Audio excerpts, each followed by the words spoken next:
ព្រះអង្គខ្ញុំសូមបងប្អូនអាចចូលរួមបានអធិដ្ឋានជាមួយខ្ញុំដើម្បីនឹងសូមប្រពោពីព្រះដើម្បីឲ្យព្រះអង្គបានបើកសម្ដែងនៅព្រះបន្ទូលទ្រង់នៅថ្ងៃនេះដើម្បីឲ្យយើងទាំងអស់គ្នាមានកម្លាំងឡើងថែមទៀតហើយឲ្យយើងបានស្គាល់ព្រះអង្គកាន់តែច្បាស់ថែមទៀតព្រះម្ចាស់ហើយទូបង្គំអរព្រះគុណព្រះអង្គដែលទ្រង់បានប្រទានពរដល់យើងខ្ញុំទាំងអស់គ្នានៅថ្ងៃនេះឲ្យយើងខ្ញុំនៅតែមានចិត្តរួបរួមគ្នាស្រឡាញ់គ្នាប្រកបគ្នាដើម្បីថ្វាយបង្គំព្រះអង្គជាមួយគ្នាកូនទាំងអស់គ្នាមិនដែលភ្លេចពីព្រះគុណនិងសេចក្តីស្រឡាញ់របស់ផងទ្រង់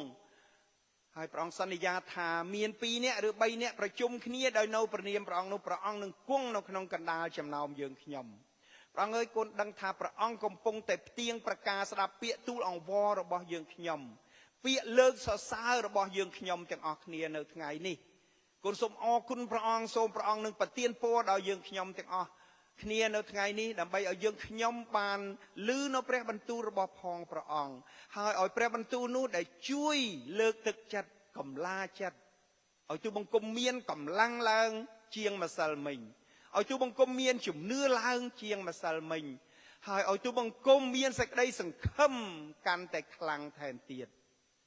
អរគុណព្រះអង្គគុណសូមថ្វាយការចែកចាយព្រះបន្ទូលនៅថ្ងៃនេះក្នុងព្រះនាមព្រះម្ចាស់ព្រះយេស៊ូវគ្រីស្ទអាមែនអាមែនព្រះបន្ទូលដែលខ្ញុំនាំមកចែកចាយជាមួយលោកអ្នកបងប្អូននៅថ្ងៃនេះនៅក្នុងគម្ពីរពេត្រុសជំពូក1ខ13ទៅដល់ខ15ខ្ញុំដាក់ចំណងជើងថាសេចក្តីសង្ឃឹមរបស់អ្នកជឿហើយយើងឃើញអំបញ្ញមិញខាងយុវនារីហើយនឹងបានច្រៀងចម្រៀងថាយើងរស់សង្ឃឹមក្នុងព្រះមែនទេយើងរស់នៅយើងមានសង្ឃឹមយើងមិនមែនរស់នៅដោយអត់សង្ឃឹមទេលោកអ្នកបងប្អូនសពថ្ងៃរស់នៅបងប្អូនមានសេចក្តីសង្ឃឹមពីព្រោះហេតុអីបានជាលោកអ្នកបងប្អូនមានសេចក្តីសង្ឃឹមពីព្រោះព្រះអម្ចាស់ទ្រង់ជាព្រះដែលគង់ជាមួយលោកអ្នកបងប្អូនព្រះអង្គតែងតែលើកទឹកចិត្តព្រះអង្គតែងតែកម្លាចិត្តព្រះអង្គតែងតែដឹកនាំលោកអ្នកបងប្អូនដើម្បីឲ្យលោកអ្នកបងប្អូនបានចម្រើនឡើងឲ្យលោកអ្នកបងប្អូនបានស្គាល់ព្រះអង្គកាន់តែច្បាស់ថែមទៀតពីព្រោះសេចក្តីសង្ឃឹមពីព្រះអម្ចាស់ទ្រង់យាងមកលើកទី2នេះលោកអ្នកបងប្អូនរងចាំលោកអ្នកបងប្អូនទន្ទឹងចាំថាព្រះនឹងយាងត្រឡប់មកវិញនេះជាសេចក្តីសន្យាដែលយើងទាំងអស់គ្នាសង្ឃឹមថាព្រះអង្គនឹងយាងមកមែននេះហើយជាសេចក្តីសង្ឃឹមមួយលោកអ្នកបងប្អូនមុននឹងលោកអ្នកបងប្អូនមកដល់ប្រទេសអូស្ត្រាលីនេះបងប្អូនខ្លះបានដាក់ពាក្យដើម្បីសុំសិទ្ធិជ្រកកោនមែនទេហើយយើងឃើញថាអ្វីដែលយើងដាក់នោះបងប្អូនអស់សង្ឃឹមទេអ្វីដែលយើងដាក់ទៅរដ្ឋាភិបាលអូស្ត្រាលីពាក្យដែលយើងសុំជ្រកកោននៅក្នុងប្រទេសនេះគឺយើងតែងតែមានសង្ឃឹមបាទតែងតែមានសង្ឃឹមថាប្រទេសនេះប្រកាសជាមានសេចក្តីទុនសន្តោសនឹងយកយើងមកគ្រប់គ្នាបានដាក់ពាក្យដើម្បីចូលមកប្រទេសអូស្ត្រាលីឬក៏ទៅកាណាដាឬក៏ទៅសហរដ្ឋអាមេរិកផ្សេងទៀតនិងប្រទេសផ្សេងទៀតយើងឃើញថាយើងតែងតែសុំទីកន្លែងដែលជ្រកកោននៅប្រទេសដែលមានសិទ្ធិសេរីភាពដូច្នេះលោកអ្នកបងប្អូនពេលដែលលោកអ្នកបងប្អូនដាក់ពាក្យចូលទៅលោកអ្នកបងប្អូនតែងតែទន្ទឹងចាំមែនទេតែងតែទន្ទឹងចាំថាតើចម្លើយគេឲ្យយើងថ្ងៃណានៅពេលដែលយើងឮថាយើងនឹងជាប់ខ្ញុំពេលដែលខ្ញុំដាក់ពាក្យខ្ញុំដាក់ទៅកាណាដាផងខ្ញុំដាក់មកអូស្ត្រាលីផងនៅពេលដែលជាប់នៅថ្ងៃតែមួយខ្ញុំជាប់ទៅកាណាដាផងជាប់មកអូស្ត្រាលីផងហើយសប្បាយមែនទែនណា នេះគ្រាន់តែយើងឆ្លងកាត់ពីប្រទេសយើងមកដល់ទីនេះយើងមានអំណរមែនទែនហើយសពថ្ងៃនេះលោកអ្នកបងប្អូនហើយនឹងខ្ញុំកំពុងដាក់ពាក្យមួយទៀតទៅកាន់នគរឋានសួគ៌មែនទេមានបងប្អូនណាដែលអត់ទាន់បានដាក់ពាក្យចូលទៅក្នុងគ្រាំងរបស់ផងព្រះអង្គមានទេនៅនេះនៅទីនេះអត់មានទេមែនទេយើងដាក់ពាក្យអស់ហើយមែនទេបើកាលណាយើងដាក់ពាក្យចូលទៅព្រះអង្គហើយគឺមានន័យថាលោកអ្នកបងប្អូនសង្ឃឹមថាថ្ងៃដែលព្រះអង្គម្ចាស់ទ្រង់នឹងយាងមកនោះគឺប្រកបណាស់ហើយនេះហើយបានជាខ្ញុំថ្ងៃនេះខ្ញុំនាំមកនៅព្រះបន្ទូលរបស់ផងព្រះអង្គនៅក្នុងព្រះគម្ពីរពេត្រុសទី1ជំពូក1ខ13ទៅដល់ខ15ដូច្នេះចូលក្រវ៉ាត់គំនិតអ្នករាល់គ្នាឲ្យមមមួនចុះក្រវ៉ាត់ណាតើមានន័យយ៉ាងម៉េចក្រវ៉ាត់មានន័យថាបើខ្សែក្រវ៉ាត់ខ្ញុំបើសិនជាដាក់ខ្សែក្រវ៉ាត់រលុងប្រហែលជាខោខ្ញុំជ្រុះហើយប៉ុន្តែខ្ញុំក្រវ៉ាត់ដោយប្រុងប្រយ័ត្ន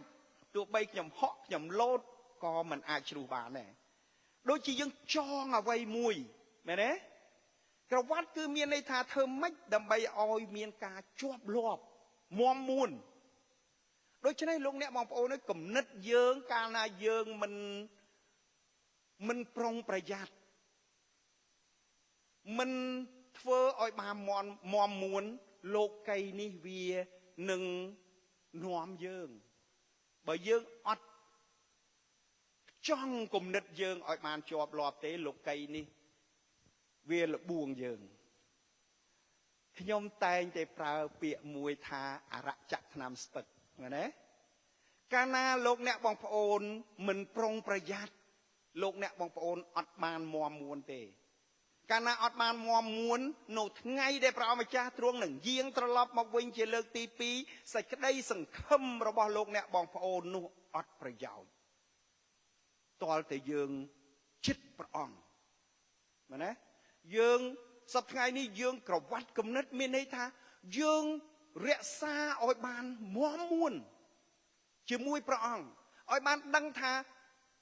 ព្រះអង្គគង់ជាមួយលោកអ្នកបងប្អូនមែនណាលោកអ្នកបងប្អូនកុំឲ្យអស់សង្ឃឹមពីព្រោះព្រះទ្រង់សន្យាគឺព្រះអង្គមិនដែលផ្អាកនៅសេចក្តីសន្យារបស់ផងទ្រង់ទេហេតុនេះបានជានៅគម្ពីរពេត្រុសនេះលើកទឹកចិត្តលោកអ្នកបងប្អូនថាម៉េចចូលក្រវ៉ាត់គំនិតអ្នករាល់គ្នាឲ្យមមមួនចុះទាំងដឹងខ្លួនហើយឲ្យមានសេចក្តីសង្ឃឹមគ្រប់ជំពូកវ៉ាវឲ្យមានសេចក្តីសង្ឃឹមគ្រប់ជំពូកកុំឲ្យរវើរវាយនេះហើយដែលព្រះអម្ចាស់ចង់ឲ្យយើងទាំងអស់គ្នាបានមមមួនឡើងដូច្នេះពេលដែលហើយឲ្យមានសេចក្តីសង្ឃឹមគ្រប់ជំពូកដល់ព្រះគុណដែលត្រូវផ្ដល់មកដល់អ្នករាល់គ្នាក្នុងកាលដែលព្រះយេស៊ូវទ្រង់លេចមកផងណាព្រះយេស៊ូវទ្រង់លេចមកផងគឺមានន័យថាយ៉ាងម៉េចគឺព្រះយេស៊ូវទ្រង់យាងមកវិញពេលដែលព្រះអម្ចាស់ទ្រង់យាងមកវិញនោះបើយើងអត់បានមមមួនជាមួយព្រះអង្គទេនៅក្នុងព្រះគម្ពីរបានប្រាប់ថាគេនឹងគក់ទ្រូងស្ដាយក្រោយលោកអ្នកបងប្អូនអើយយើងកុំធ្វើជាអ្នកដែលគក់ទ្រូងស្ដាយក្រោយយើងធ្វើជាអ្នកដែលមានគំនិតមមមួនក្រវ៉ាត់គំនិតឲ្យមមមួនចងគំនិតយើងឲ្យបានមមមួនធ្វើគំនិតយើងឲ្យស្មោះត្រង់នៅចំពោះព្រះគ្រប់ជំពូកឲ្យយើងមានសង្ឃឹមគ្រប់ជំពូកគឺថាគ្រប់កលៈទេសៈទោះបីលោកអ្នកបងប្អូនកំពុងធ្វើអ្វីក៏ដោយធ្វើម៉េចដើម្បីឲ្យគំនិតយើងនៅជាប់នឹងព្រះអង្គធ្វើម៉េចឲ្យយើងនៅក្នុងព្រះបន្ទូលព្រះអង្គថាដាក់ព្រះអង្គលេខ1ឃើញទេបើសិនជាលោកអ្នកបងប្អូនដាក់ព្រះអង្គលេខ1គឺយើងប្រកាសនឹងបានតាមសេចក្តីសង្ឃឹមនោះមែនណាបើសិនជាលោកអ្នកបងប្អូនដាក់ព្រះអង្គថាអូមិនអីទេណាមិនអីទេព្រះអង្គនៅតែស្រឡាញ់ខ្ញុំទេ អានឹងអរៈចាក់តាមស្ពឹកប្រយ័ត្នអរៈចាក់តាមស្ពឹកកាលណាវាចាក់យើងថាអត់អីទេយើងគ្រីស្ទានអីទេកុំខ្វល់ខ្វាយអីច្រើនពេកកុំគិតអីច្រើនពេក relax ណាអត់ទេលោកអ្នកបងប្អូនអើយយើងត្រូវការមមមួននេះជាព្រះបន្ទូលដែលបង្រៀនយើងមិនមែនខ្ញុំទេតែបងប្អូនគិតថាខ្ញុំពីព្រោះនេះជាព្រះបន្ទូលនេះឯងដែលជួយនៅខ14ថាឲ្យដូចជាពួកកូនដែលស្ដាប់បង្គាប់លោកអ្នកបងប្អូនដែលមានកូនបើសិនជាកូនស្ដាប់បង្គាប់លោកអ្នកបងប្អូនសប្បាយចិត្តណាស់មែនទេហើយបើកូនយើងអត់ស្ដាប់បង្គាប់វិញព្រួយចិត្តកូននេះធំឡើងវាមិនដឹងយ៉ាងម៉េចទេមែនទេនេះហើយដែលយើងជាឪពុកខាងសាច់ឈាមបើកូនយើងមិនស្ដាប់បង្គាប់យើងព្រួយចិត្តប៉ុណ្ណឹងចុះចំណងបើព្រះទ្រង់បរិសុទ្ធតើព្រះអង្គព្រួយប្រតិយ៉ាងណាចំពោះយើងលោកអ្នកបងប្អូនគិតមើលពីព្រោះយើងព្រះអង្គចង់ឲ្យយើងធ្វើយ៉ាងម៉េចដូចជាកូនដែលស្ដាប់បង្គាប់ឪពុកម្ដាយសប្បាយណាស់មែនទេកូនដែលស្ដាប់បង្គាប់ឥតបណ្ដោយតាមសេចក្តីប៉ងប្រាថ្នាទេណានៅក្នុងកាពីនេះថាឥតបណ្ដោយតាមសេចក្តីប៉ងប្រាថ្នាដែលអ្នករាល់គ្នាមានកាលនៅល្ងងពីដើមនោះឡើយយើងពីដើមកាលដែលយើងអត់ទាន់ជឿព្រះអង្គយើងនៅល្ងងណាស់គំនិតយើងល្ងងណាស់យើងអត់ដឹងថានគរឋានសួគ៌នឹងធ្វើពីអីទេយើងអត់ដឹងថានគរឋានសួគ៌នៅឯណាទេយើងអត់ដឹងថាព្រះបង្កើតផ្ទៃមេឃនឹងជាព្រះណាទៀតមែនទេកាលដែលយើងនៅល្ងងយើងអត់ដឹងទេប៉ុន្តែឥឡូវនេះសួរលោកអ្នកបងប្អូនណាក៏ដឹងដែរមែនទេព្រះណាបង្កើតពិភពលោកលោកអ្នកបងប្អូនឆ្លើយឥឡូវហ្នឹងមែនទេព្រះណាដែលមានអំណាចអាចជួយយើងឲ្យរួចពីបាបលោកអ្នកបងប្អូនឆ្លើយឥឡូវហ្នឹងព្រះណាដែលទ្រង់នឹងយាងមកវិញព្រះណាដែលទ្រង់យាងមកសង្គ្រោះមនុស្សលោកអ្នកបងប្អូនស្គាល់ដល់ដឹងមែនទេនេះហើយដែលសំខាន់ណាស់ប៉ុន្តែកាលដែលយើងនៅល្ងងយើងអត់បានជឿព្រះអង្គឈ្មោះថាយើងល្ងងខាងឯចំណេះដឹងនៃនគរឋានសួគ៌មិនមែនមានន័យថាល្ងងដែលរស់នៅក្នុងលោកីយ៍នេះទេគឺយើងពីដើមដែលអត់បានជឿព្រះអង្គគឺយើងអត់ដឹងទេខ្ញុំធ្លាប់ឆ្លងកាត់នៅក្នុងជីវិតដែលខ្ញុំរស់នៅក្នុងជំរំពេលមួយខ្ញុំដើរលេងនៅក្នុងជំរំខ្ញុំឃើញគេច្រៀងសរសើរដំកើងព្រះសប្បាយណាស់ហើយពេលនោះយើងទៅអង្គុយស្ដាប់លោកគ្រូអធិប្បាយខ្ញុំគិតថាជុំគាត់បរាំងនិយាយខ្មែរច្បាស់ចេះខ្ញុំអត់យល់អត់ដឹងថាសេចក្តីសង្គ្រោះនឹងស្អីគេអត់ដឹងថាព្រះយេស៊ូវនឹងអីទេអត់ដឹងថានគរឋានសួគ៌អីទេអត់ដឹងថាជីវិតអស់កាលជានិច្ចនឹងអីគេអត់ដឹងទាំងអស់យើងដឹងថាជីវិតអស់កាលជានិច្ចប៉ុន្តែមិនដឹងថាធ្វើម៉េចដើម្បីឲ្យបានជីវិតអស់កាលជានិច្ចស្ដាប់លោកគ្រូអធិប្បាយជាប់យើងអត់យល់ទាំងអស់ខ្ញុំថាវ៉ាវខ្មែរខ្ញុំគិតថាខ្ញុំរៀនខ្មែរចេះដឹងប៉ុណ្ណឹងដែរស្ដាប់ខ្មែរអត់បាននេះហើយដែលយើងពេលដែលយើងនៅល្ងងស្ដាប់ខ្មែរអត់បានលោកអ្នកបងប្អូនហើយបារាំងហ្នឹងគាត់និយាយខ្មែរច្បាស់ចេះច្បាស់ជាងខ្ញុំទៅទៀតពីព្រោះគាត់នឹងបម្រើព្រះអង្គយូរហើយគាត់រៀនចេះដឹងហើយគាត់និយាយខ្មែរច្បាស់មែនទែនហើយដល់អញ្ចឹងនេះហើយដែលយើងនៅពេលដែលយើងអត់បានក្រវ៉ាត់គំនិតអត់ទាន់បានទទួលព្រះអង្គសង្គ្រោះយើងអត់ទាន់បានទៅដូចជាកូនដែលស្ដាប់បង្គាប់យើងយល់អត់បានទេលោកអ្នកបងប្អូនអើយហេតុនេះហើយព្រះគម្ពីរបានបង្រៀនយើងថាតែចូលឲ្យអ្នករាល់គ្នាមានបានបរិសុទ្ធក្នុងគ្រប់កិរិយាទាំងអស់នេះជាព្រះបន្ទូលនៅខ15តែចូលឲ្យអ្នករាល់គ្នាបានបរិសុទ្ធក្នុងគ្រប់កិរិយាទាំងអស់ដូចជាព្រះដែលហៅអ្នករាល់គ្នាទ្រង់បរិសុទ្ធ ព្រះអង្គហៅលោកអ្នកបងប្អូនមកគឺព្រះអង្គជាព្រះដែលបរិសុទ្ធពីព្រោះនគរឋានសួគ៌បើសិនជាយើងអត់បរិសុទ្ធទេយើងចូលទៅទីនោះអត់បាន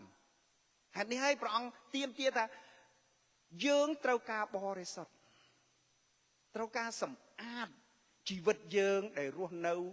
ធ្វើម៉េចឲ្យមានអំណរធ្វើម៉េចឲ្យមានសេចក្តីសង្ឃឹមធ្វើម៉េចឲ្យយើងបានដឹងថាពេលដែលព្រះម្ចាស់ទ្រង់នឹងយាងត្រឡប់មកវិញយើងមានសង្ឃឹមថាយើងនឹងទៅនៅកន្លែងដែលព្រះម្ចាស់បានរៀបចំទុកសម្រាប់យើងដូច្នេះអ្នកដែលមានសេចក្តីសង្ឃឹមគឺត្រូវការអីត្រូវការសម្អាតឲ្យបានស្អាតដូចជាទ្រង់ដែរពីព្រោះទ្រង់បានស្អាតទ្រង់បរិសុទ្ធមែនទេពីព្រោះព្រះអង្គនឹងសម្អាតយើងម្នាក់ព្រះអង្គនឹងដឹកនាំលោកអ្នកបងប្អូនហើយនឹងខ្ញុំគឺព្រះអង្គទេដែលអ្នកសម្អាតយើងព្រះអង្គទេដែលអ្នកជួយយើងដើម្បីឲ្យយើងទាំងអស់គ្នាបានស្អាតរស់នៅដោយមានរបៀបរៀបរយនៅក្នុងព្រះជាម្ចាស់ហើយមានអំណរនៅក្នុងព្រះជាម្ចាស់នៅក្នុងគម្ពីរយ៉ូហានចំពុក3ខ3បានបង្រៀនយើងថាអស់អ្នកណាដែលមានសេចក្តីសង្ឃឹមយ៉ាងនេះដល់ទ្រង់នោះក៏តែងជំរះសម្អាតចិត្តខ្លួនឲ្យដូចទ្រង់ដែលស្អាតដែរមែនទេអ្នកណាដែលមានសេចក្តីសង្ឃឹមគឺយើងទាំងអស់គ្នាដែលជាអ្នកជឿនេះឯងនោះយើងតែងតែជំរះសម្អាតខ្លួនយើងឲ្យដូចជាទ្រង់ដែរធ្វើម៉េចឲ្យបានស្អាតដូចជាព្រះអង្គដែរនេះហើយដែលជាព្រះបន្ទូលដែលជួយយើងធ្វើឲ្យយើងរស់នៅក្នុងព្រះជាម្ចាស់អរគុណព្រះអង្គមួយទៀតគឺសេចក្តីសង្ឃឹមបានបំរុងទុកនៅឋានសួគ៌បើសិនជាលោកអ្នកបងប្អូនសង្ឃឹមថាព្រះនឹងយាងត្រឡប់មកវិញហើយព្រះអង្គនឹងលើកយើងទៅនៅឋានបរមសុខជាមួយនឹងព្រះអង្គលោកអ្នកបងប្អូនត្រូវការពិនិត្យមើលនៅខ្លួនរបស់លោកអ្នកបងប្អូនលោកអ្នកបងប្អូនមិនអាចមើលអ្នកផ្សេងទេយើងម្នាក់មិនអាចធ្វើអ្វីសម្រាប់អ្នកបងប្អូនផ្សេងទៀតបានទេយើងអាចលើកទឹកចិត្តកម្លាចិត្តដល់អ្នកផ្សេងប៉ុន្តែយើងនឹងរវាងយើងហើយនឹងព្រះគឺព្រះអង្គទួតមើលយើងបាទព្រះអង្គទួតមើលយើងពីលើឋានសួគ៌មកព្រះអង្គនឹងជ្រាបពីចិត្តនិងគំនិតរបស់ផងយើងថាតើកូនមានសេចក្តីសង្ឃឹមស្ដាប់បង្គាប់ព្រះអង្គឬអត់ឬក៏រស់នៅក្នុងសេចក្តីសង្ឃឹមនោះមាំមួនឬទេណានៅក្នុងគម្ពីរកូឡូសចំពុក1ខ5គឺអរប្រគុណដល់ដោយព្រោះសេចក្តីសង្ឃឹមដែលបំរុងទុកឲ្យអ្នករាល់គ្នានៅឋានសួគ៌ជាសេចក្តីសង្ឃឹមដែលអ្នករាល់គ្នាបានឮនិយាយក្នុងព្រះបន្ទូលដ៏ពិតនៃដំណឹងល្អនេះហើយដែលជាសេចក្តីសង្ឃឹមរបស់យើងទាំងអស់គ្នាគឺតាមរយៈដំណឹងល្អដំណឹងល្អគឺជាដំណឹងពីព្រះយេស៊ូវគ្រីស្ទដែលទ្រង់ជាព្រះដែលមានគ្រប់ប្រជាស្ដាកាលណាលោកអ្នកបងប្អូនបានទទួលព្រះដែលជាព្រះដ៏មានគ្រប់ប្រជាស្ដានោះហើយដែលទទួលនៅដំណឹងពីព្រះអម្ចាស់ដែលបានដឹងថាព្រះអង្គយាងចុះពីឋានសួគ៌មកដើម្បីជួយលោកអ្នកបងប្អូនគ្រប់គ្នាលោកអ្នកបងប្អូនអើយនេះហើយដែលជាព្រះបន្ទូលដែលជួយបង្ហាត់បង្រៀនយើងដើម្បីឲ្យយើងបានដឹងកាលដែលយើងពីដើមយើងអត់ទាន់បានទទួលព្រះអង្គយើងអត់យល់អត់ស្គាល់នៅព្រះបន្ទូលទ្រង់ទេទោះបីយើងស្ដាប់ក៏យើងយល់អត់បានដែរប៉ុន្តែឥឡូវនេះលោកអ្នកបងប្អូនយល់ហើយដឹងហើយថាព្រះអង្គចង់ឲ្យលោកអ្នកបងប្អូនមានសេចក្តីសង្ឃឹមដ៏រស់អាមែន Yes នេះហើយដែលយើងទាំងអស់គ្នាចង់បានគ្រប់គ្នាសេចក្តីសង្ឃឹមរបស់យើងអត់ស្រយុតចិត្តទេដូច្នេះទ្រង់បានសន្ធិដ្ឋលើអ្នកដែលមានសេចក្តីសង្ឃឹមមិនន័យថា ព្រះអង្គនឹងគង់ជាមួយលោកអ្នកបងប្អូនណាដែលមានសេចក្តីសង្ឃឹមយ៉ាងមាំមួនពេលដែលលោកអ្នកបងប្អូនថ្វាយខ្លួនជឿព្រះអង្គលោកអ្នកបងប្អូននឹងយាងព្រះវិញ្ញាណបានគង់នៅក្នុងចិត្តលោកអ្នកបងប្អូនមែនទេនៅពេលដែលលោកអ្នកបងប្អូនយាងព្រះវិញ្ញាណគង់នៅក្នុងចិត្តលោកអ្នកបងប្អូនព្រះវិញ្ញាណនោះឯងដែលជួយលោកអ្នកបងប្អូនជួយបើកសម្ដែងជួយបង្ហាញពីនគរឋានសួគ៌បង្ហាញពីសេចក្តីស្រឡាញ់តើយើងរស់នៅដោយរបៀបណាមានព្រះវិញ្ញាណនេះឯងដែលទ្រង់ប្រទានពរដល់លោកអ្នកបងប្អូនហើយព្រះវិញ្ញាណនេះឯងដែលសន្ធិដ្ឋជាមួយលោកអ្នកបងប្អូនដែលមានសង្ឃឹមនៅគម្ពីរកូឡូសជំពូក1ខ27ព្រះទ្រង់បានសពប្រហារតីនឹងសម្ដែងឲ្យពួកបរិសុទ្ធនោះដឹងថាសេរីល្អដ៏បរិបូរណ៍របស់សេចក្តីអាចកំបាំងនេះគឺយ៉ាងណាក្នុងពួកសាសដតីគឺថាព្រះគ្រីស្ទទ្រង់សន្ធិដ្ឋនៅក្នុងអ្នករាល់គ្នាដែលជាទីសង្ឃឹមយ៉ាងឧត្តមអស្ចារ្យមែនទែនព្រះអង្គសន្ធិដ្ឋនៅជាមួយយើងសប្តាហ៍ថ្ងៃនេះព្រះអង្គដឹកនាំជីវិតលោកអ្នកបងប្អូនកុំឲ្យគិតថា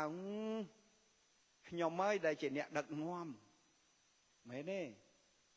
ព្រះអង្គទេដែលជាអ្នកនាំបងប្អូនខ្ញុំគ្រាន់តែជានាំផ្លូវបង្ហាញ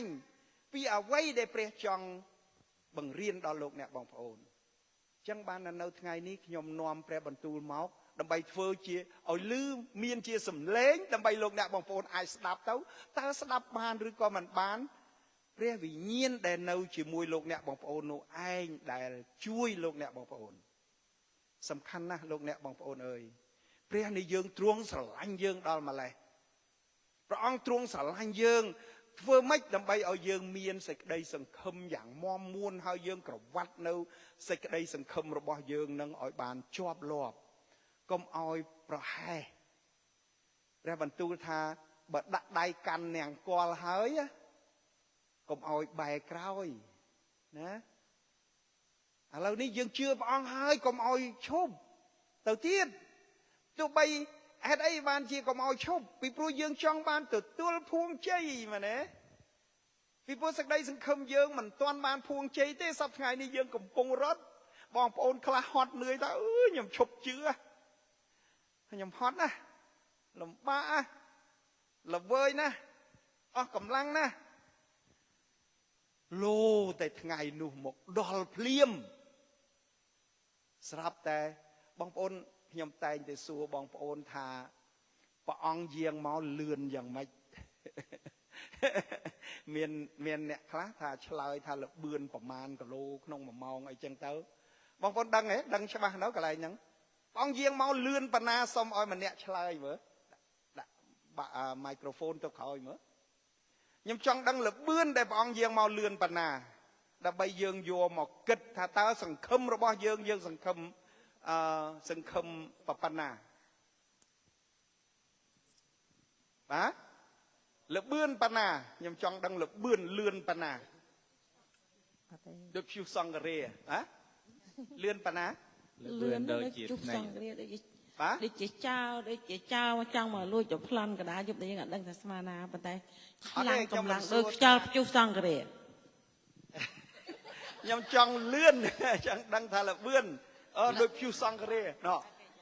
សុំណោះខាងក្រោយលើកដៃមួយប្រព្រិចភ្នែកហ្នឹងហើយអាមែនអត់ដូចព្យុះសង្ឃរាទេលឿនណាស់បងប្អូនបិទភ្នែកឲ្យបើកវិញមើលឃើញហើយលបឿនដែលព្រះអង្គយាងមកហើយពេលដែលព្រះអង្គយាងមកលឿនប៉ុណ្ណឹងតើបងប្អូនសម្រេចចិត្តតន់ទេសម្រេចចិត្តភ្លាមតន់ទេពេលដែលយើងកំពុងតែដាច់ចេញពីព្រះអង្គណាកាលណាយើងដាច់ចេញព្រះអង្គយើងកំពុងធ្វើបាបស្រាប់តែព្រះអង្គយាងមក in a minute 1 minute ក្រោយមកពេលដែលយើងដាច់1 minute ព្រះអង្គយាងមក1 minute យើងគក់ទ្រូងស្ដាយក្រោយអ្នកណាដែលគក់ទ្រូងស្ដាយក្រោយគឺអស់អ្នកដែលជឿហើយដាច់ចេញពីព្រះអង្គអត់មានសេចក្តីសង្ឃឹមពិតប្រាកដនឹងឯងមែនទេលឿនមែនទែនបិទហើយនឹងបើកអាលបឿនមិនមែន 1000 គីឡូក្នុង1ម៉ោងទេណាអត់ទេលឿនណាស់លោកអ្នកបងប្អូនអើយហេតុនេះបានជាព្រះអង្គចង់បង្រៀនយើងថាឲ្យយើងសម្រេចចិត្តឲ្យហើយឲ្យយើងក្រវ៉ាត់គំនិតយើងឲ្យហើយឲ្យយើងច្បាស់លាស់ឲ្យហើយអត់មានលេងសើចទេការនេះគឺម៉ត់ចត់ណាម៉ត់ចត់ហើយបងប្អូនយើងខ្លះគិតថាហើយម៉ត់ចត់ពេកតឹងណាអត់តឹងទេនៅចំពោះព្រះអង្គអត់តឹងទេព្រះអង្គចង់ឲ្យយើងនឹងហ៊ានលះបង់ហ៊ានសម្រេចចិត្តខ្លួនឯងណាបើយើងសម្រេចចិត្តបានហើយហាឡេលូយ៉ាសប្បាយអំណរមេត្រីភាពសប្បុរសស្មោះត្រង់មែនទេអរគុណព្រះអង្គនេះហើយដែលយើងទាំងអស់គ្នាចង់បានសេចក្តីសង្ឃឹមដ៏រឹងមាំមែនទេហ្នឹងហើយយើងចង់បានមួយទៀតអ្នកដែលមានសេចក្តីសង្ឃឹមចូលមានកម្លាំងឡើងវ៉ាវហើយមានចិត្តក្លាហានចុះណាអ្នកដែលមានសេចក្តីសង្ឃឹមចូលមានកម្លាំងឡើងហើយមានចិត្តក្លាហានទៀតណាមុះមុតណាពុះពៀគ្រប់ឧបសគ្គទោះបីមានបញ្ហាអីក៏ការពារមែនទេលោកអ្នកបងប្អូនបើសិនជាលោកអ្នកបងប្អូនមានកម្លាំងមាំមួនលោកអ្នកបងប្អូនតែងតែជួយការពារអ្នកដែលមានកម្លាំងខ្សោយមែនទេយើងអ្នកដែលមានកម្លាំងមាំមួនយើងមិនអាចរត់ចោលអ្នកដែលខ្សោយទេបើឃើញបងប្អូនណាយើងខ្សោយយើងលើកទឹកចិត្តគ្នាកំសាន្តចិត្តគ្នាជួយណែនាំគ្នានេះឯងដែលយើងមាំមួនណានេះឯងដែលយើងមានសេចក្តីសង្ឃឹមព្រះអង្គថាកាលណាយើងមានសេចក្តីសង្ឃឹមចូលមានកម្លាំងឡើងអ្នកដែលមានកម្លាំងនឹងឯងដែលជួយអ្នកដែលខ្សោយហើយយើងហ៊ានទៀតក្លាហានទៀតណាក្លាហានគឺមានន័យថាម៉េចទៅមុខជានិច្ចណាអាមែនកន្លែងហ្នឹងឯងដូច្នេះបើសិនជាក្រុមជំនុំយើងមានចិត្តក្លាហានទាំងអស់គ្នាណាយើងទៅមុខហើយអត់ថយក្រោយទេអត់ថយក្រោយទេដូច្នេះម៉េចខាងក្រោយមានអីបាទហាឡេលូយ៉ាហ្នឹងហើយអាមែនឃើញទេយីដូច្នេះយើងត្រូវតែមានកម្លាំងក្នុងព្រះយើងបានរៀនគម្ពីរតាមផ្ទះថាបើឃើញចង់ធ្វើឲ្យអ្នកបម្រើដែលមានកម្លាំងបងប្អូនត្រូវអធិដ្ឋានឲ្យណាត្រូវជួយលើកទឹកចិត្តយើងត្រូវការទាំងអស់គ្នាខ្ញុំត្រូវការលើកទឹកចិត្តបងប្អូនត្រូវការលើកទឹកចិត្តត្រូវការកម្លាំងចិត្តគ្នាដូច្នេះយើងត្រូវការលើកទឹកចិត្តគ្នាដើម្បីអីមានកម្លាំងណាមានកម្លាំងឥឡូវយើងមើលព្រះគម្ពីរទំនុកដំកើងចំពុក31ខ24អោអ្នកដែលសង្ឃឹមដល់ព្រះយេហូវ៉ាអើយចូលមានកម្លាំងឡើងហើយឲ្យចិត្តអ្នករាល់គ្នាបានក្លាហានចុះវ៉ាវនេះជាព្រះបន្ទូលណាមានកម្លាំងឡើងហើយឲ្យចិត្តអ្នករាល់គ្នាបានក្លាហានឡើងកុំឲ្យនៅត្រត់ទៀតយើងត្រូវតែហ៊ានពុះពៀអ្នកណាហ៊ានពុះពៀត្រូវតែហ៊ានចេញមកថាខ្ញុំហ៊ានជួយហ៊ានធ្វើហ៊ានទៅមុខអត់ថយក្រោយអាមែន Yes អានេះហើយដែលយើងស្ដាប់សំឡេងមើលដូចរៀងត្រូវតែទៅមុខមែនទេអត់ថយក្រោយទេអាមែនពីព្រោះយើងថ្វាយទៅព្រះអង្គហើយមានព្រះអង្គគង់ជាមួយហើយរឿងអីដែលយើងត្រូវខ្លាចយើងមានតែទៅមុខបាទអូ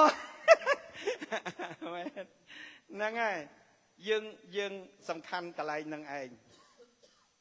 ទំនុកក្នុងកើងចំពុក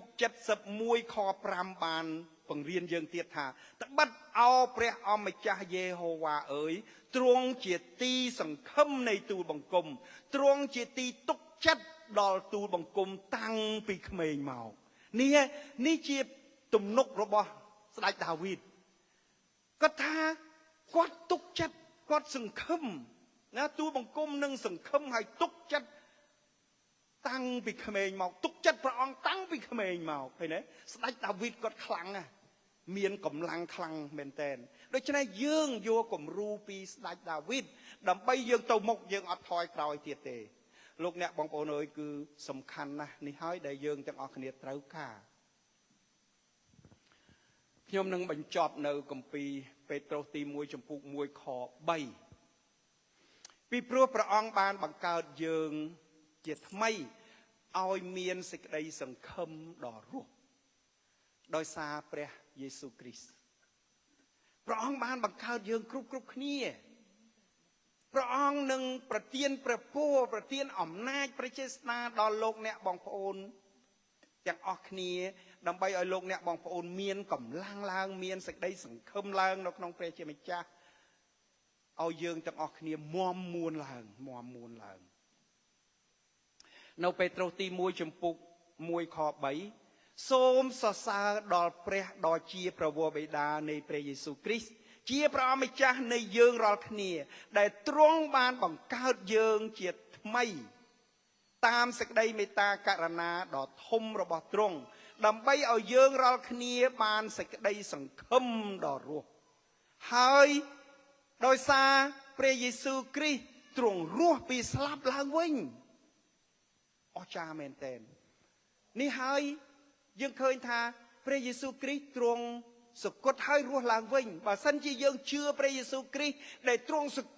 គត់រហូតទៅនោះអត់ប្រយោជន៍ទេយើងមិនបាច់ជឿក៏បានដែរប៉ុន្តែយើងមានសង្ឃឹមដោយសារអីដោយសារព្រះយេស៊ូវគ្រីស្ទទ្រង់រស់ពីសគត់ឡើងវិញសេចក្តីសង្ឃឹមរបស់យើងគឺរស់ឡើងជាមួយព្រះអង្គរស់ជាមួយព្រះអង្គនៅជាមួយព្រះអង្គឲ្យយើង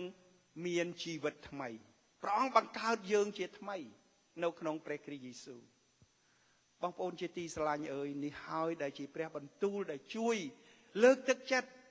កម្លាចិត្តកំសាន្តចិត្តដល់លោកអ្នកបងប្អូនព្រះបន្ទូលនេះជាព្រះបន្ទូលមានគ្រប់ព្រះចេស្តានឹងជួយលោកអ្នកបងប្អូនហើយបើយើងជាអ្នកជឿដល់ព្រះយើងអត់ចាត់ទុកព្រះបន្ទូលព្រះអង្គមានព្រះចេស្តាទេយើងនឹងខ្សោយទៅយើងនឹងខ្សោះល្វើយអស់សង្ឃឹមប៉ុន្តែដោយសារអីដោយសារមានព្រះបន្ទូលរបស់ផងព្រះអង្គនេះហើយដែលជួយលើកទឹកចិត្តកម្លាចិត្តនិងស្អាងចិត្តឲ្យលោកអ្នកបងប្អូននៅមាំមួនក្រវ៉ាត់ដូចជាលោកអ្នកបងប្អូនក្រវ៉ាត់ខ្សែក្រវ៉ាត់ថ្ងៃនេះខ្ញុំអត់តាន់ឃើញអ្នកណាជ្រុះខោមួយទេព្រោះកាន់តែខោប៉ុណ្ណឹងបងប្អូនប្រយ័ត្នដល់ប៉ុណ្ណឹងខ្លាចជ្រុះចុះចំណងបើគំនិតយើងព្រះអង្គឲ្យយើងក្រវ៉ាត់ដោយមាំមួនហើយបើក្រវ៉ាត់បានមាំមួនយើងអត់លបោតទេទោះបីមានសេចក្តីលបួងប៉ុណ្ណាក៏ដោយយើងនៅតែក្លាហានយើងនៅតែមានជ័យជំនះបងប្អូនកុំអស់សង្ឃឹមនៅថ្ងៃមួយដែលព្រះអង្គម្ចាស់យាងមកមួយប្រព្រឹត្តព្រែកព្រឹបចប់អស់ថ្ងៃក្រោយបើសិនជាឮខ្ញុំសួរថាព្រះអង្គយាងមកលឿនប៉ុណ្ណាកុំឲ្យថា1000គីឡូក្នុង1ម៉ោងអត់ទេអត់មាន1000គីឡូក្នុង1ម៉ោងទេមួយប្រព្រឹត្តភ្នែកនេះគឺខ្ញុំរៀនបានពីព្រះបន្ទូលព្រះអង្គនៅក្នុងព្រះគម្ពីរបានប្រាប់យើងថាមួយប្រព្រឹត្តភ្នែកលឿនណាស់ពេលដែលព្រះអង្គយាងមកដូច្នេះយើងសូម្បីតែប្រពន្ធយើងដែលជាទីស្រឡាញ់យើងឲ្យគាត់សម្រេចចិត្តភ្លាមក៏សម្រេចអត់ទាន់ដែរបើសិនជាចង់ឲ្យប្រពន្ធយើងសម្រេចចិត្តបងប្អូនលើកទឹកចិត្តឲ្យប្រពន្ធយើងបានសម្រេចចិត្តឲ្យហើយបើប្តីយើងមិនទាន់ច្បាស់លាស់ប្រពន្ធយើងប្រាប់ប្តីយើងថាសម្រេចចិត្តឲ្យហើយណាពេលដែលព្រះអង្គយាងមកលឿនណាស់បងប្អូនគិតកន្លែងហ្នឹងចុះហើយបើបងប្អូនគិតកន្លែងហ្នឹងបងប្អូនថាអូខ្ញុំអត់ត្រូវប្រហែសទៀតទេមែនទេហ៎ ខ្ញុំអត់ត្រូវប្រហែសទៀតទេខ្ញុំត្រូវតែសុំកម្លាំងពីព្រះអង្គសុំកម្លាំងពីព្រះអង្គសុំអំណាចពីព្រះអង្គសុំព្រះចេស្តាពីព្រះអង្គដើម្បីនឹងធ្វើកិច្ចការងាររបស់ទ្រង់អរគុណព្រះអង្គសូមលោកអ្នកបងប្អូនរួមចិត្តដើម្បីនឹងអធិដ្ឋានជាមួយខ្ញុំព្រះម្ចាស់ហើយកូនដឹងថាព្រះអង្គនឹងប្រទានប្រពរនៅព្រះបន្ទូលព្រះអង្គដើម្បីឲ្យព្រះបន្ទូលនេះមានព្រះចេស្តាមានអំណាចនឹងជួយទូបង្គំឲ្យបានសម្រេចចិត្តទទួលព្រះអង្គសង្គ្រោះដោយពិតប្រាកដអត់ធ្វេសប្រហែសអត់ប្រងើយកន្តើយទូបង្គំដឹងថាព្រះអង្គចង់ឲ្យទូបង្គំបានសម្រេចចិត្តឲ្យបានសពគ្រប់ឲ្យបានមាំមួនឲ្យហើយដើម្បីឲ្យបានមុនពេលដែលព្រះអម្ចាស់ទ្រង់នឹងយាងត្រឡប់មកវិញដោយលបឿនមួយប្រព្រឹត្តភ្នែកនោះព្រះអង្គអើយគុណសូមអរគុណព្រះអង្គនៅថ្ងៃនេះដែលព្រះបន្ទូលជួយលើកទឹកចិត្តទូបង្គំឲ្យទូបង្គំក្លាហានថែមទៀតជាងម្សិលមិញឲ្យទូបង្គំមានកម្លាំងជាងម្សិលមិញថែមទៀតឲ្យទូបង្គំហ៊ានលះបង់ថ្វាយព្រះអង្គឲ្យទូបង្គំហ៊ានដើរជាមួយព្រះអង្គឲ្យទូបង្គំហ៊ានរៀនហ៊ានរស់នៅជាមួយព្រះអង្គដោយឥតខ្លាចលះបង់អ្វីៗទាំងអស់អរគុណព្រះអង្គនៅថ្ងៃនេះសូមព្រះជាម្ចាស់ទ្រង់ប្រោសមេត្តាប្រទានពរដល់កូនគ្រប់គ្នាឲ្យកូនបានហ៊ានសម្រេចចិត្តហើយរស់នៅក្នុងសេចក្តីសង្ឃឹមនេះឲ្យបានមាំមួនឲ្យមានព្រះចេស្តាដែលព្រះអង្គគង់ជាមួយទូបង្គំដែលព្រះអង្គបានប្រទានពរបង្កើតទូបង្គំជាថ្មីទូបង្គំនឹងត្រឡប់ទៅជាមនុស្សថ្មីហើយដែលព្រះអង្គម្ចាស់ទ្រង់គង់ជាមួយហើយនឹងធ្វើឲ្យចិត្តទូបង្គំថ្មីទាំងអស់ព្រះអង្គអើយសូមព្រះអង្គនឹងសម្អាតទូបង្គំលាងសម្អាតដោយសារព្រះលោហិតដ៏ថ្លៃវិសេសរបស់ផងព្រះអង្គសម្រាប់ក្រុមជំនុំជីវិតពេញបរិបូរណ៍នៅទីនេះសូមព្រះអង្គនឹងសម្អាតបងប្អូនឲ្យបានស្អាតមុនពេលដែលព្រះអម្ចាស់ទ្រង់នឹងយាងត្រឡប់មកវិញពេលដែលព្រះអម្ចាស់យាងត្រឡប់មកវិញព្រះអង្គឃើញព្រះលោហិតរបស់ព្រះអង្គគ្របបាំងដល់បងប្អូនគ្រប់គ្នាហើយព្រះអង្គនឹងលើកបងប្អូនគ្រប់គ្នាទៅនៅកន្លែងដែលគ្មានទឹកភ្នែកដែលហៅថានគរឋានសួគ៌ព្រះអង្គឲ្យគុណសូមអរគុណព្រះអង្គនៅថ្ងៃនេះសូមព្រះអង្គនឹងគោះចិត្តទូបង្គំម្នាក់ដើម្បីឲ្យទូបង្គំហ៊ានសម្រេចចិត្តនៅថ្ងៃនេះបងប្អូនណាដែលមិនទាន់សម្រេចចិត្តសូមព្រះអង្គបើកសម្ដែងឲ្យយើងខ្ញុំហ៊ានសម្រេចចិត្តនៅថ្ងៃនេះដើរតាមព្រះអង្គអស់មួយជីវិតរស់នៅក្នុងគ្រួសាររបស់ព្រះអស់មួយជីវិតអរព្រគុណព្រះអង្គទូបង្គំសូមថ្វាយការចែកចាយព្រះបន្ទូលនេះក្នុងព្រះនាមព្រះអម្ចាស់ព្រះយេស៊ូវគ្រីស្ទអាមែនអាមែនខ្ញុំចង់ឲ្យចន្ទធូហើយនឹងស្វាមីមកខាងមុខនេះខ្ញុំឃើញថាអរគុណព្រះអង្គនៅថ្ងៃនេះខ្ញុំគិតថាខ្ញុំនាំព្រះបន្ទូលព្រះអង្គមកខ្ញុំអត់ដឹងថាមានបងប្អូនហ៊ានសម្រេចចិត្តកម្រិតខ្ពស់ទេប៉ុន្តែខ្ញុំឃើញថាព្រះអង្គធ្វើការដោយមុនខ្ញុំទៅទៀតព្រះអង្គធ្វើការជាមួយបងប្អូនយើងឃើញថាព្រះអង្គនឹងប្រទានព្រះពរមកនេះ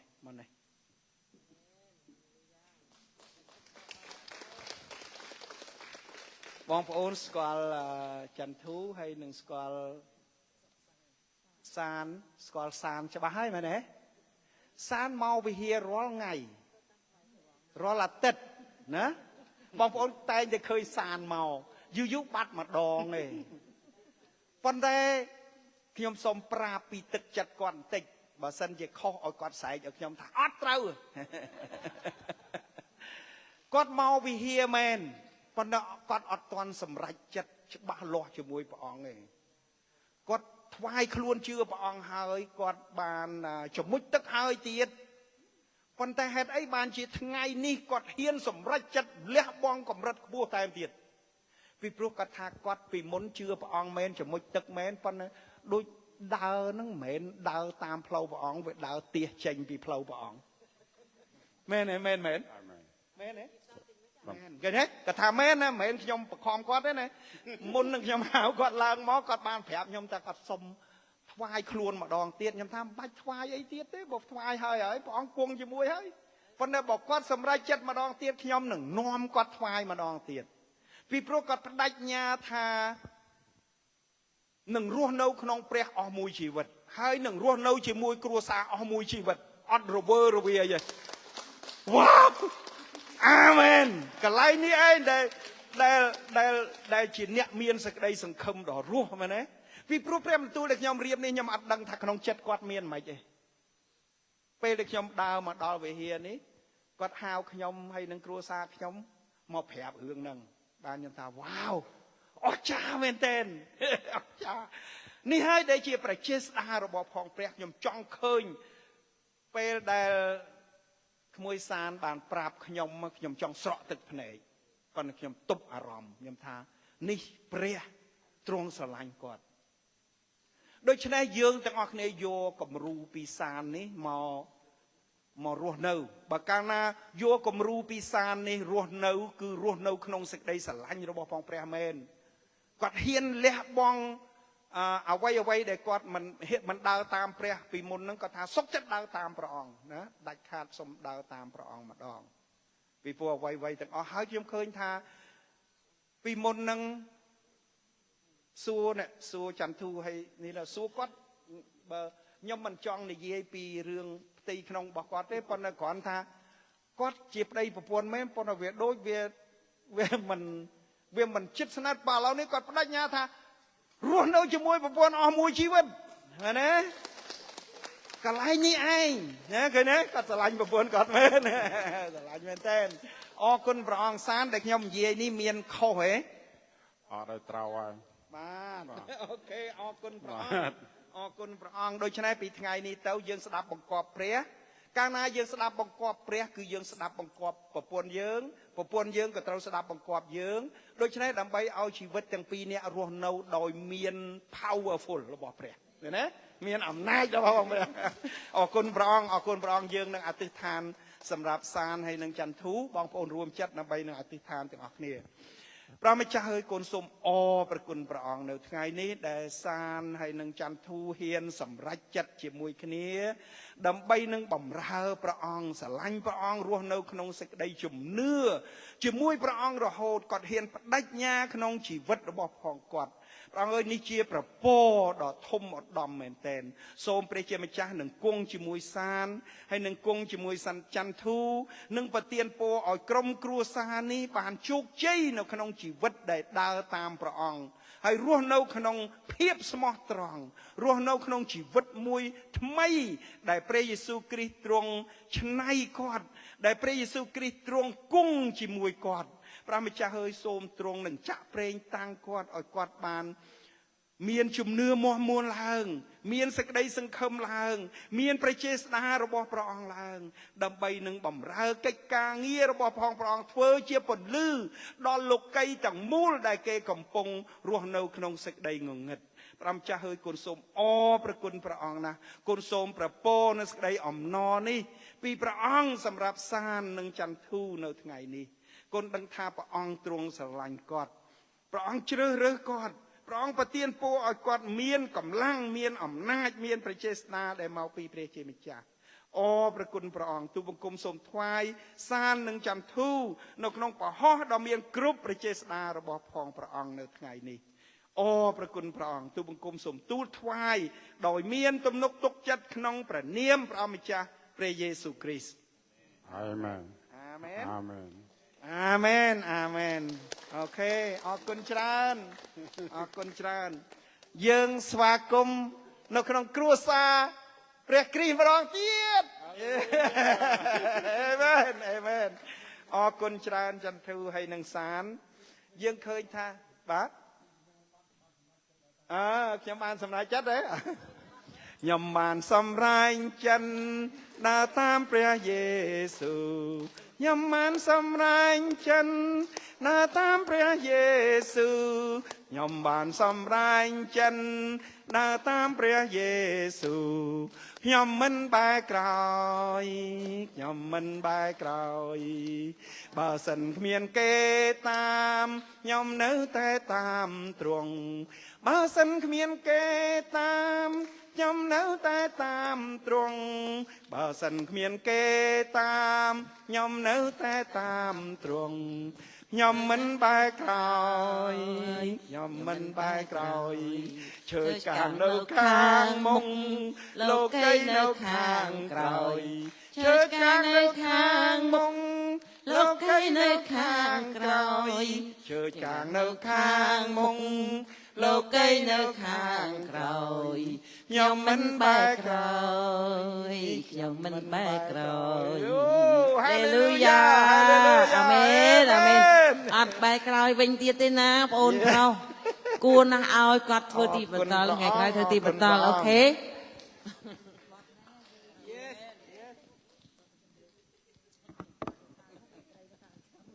អូយគ្មានអំណរអ្វីដែលឃើញ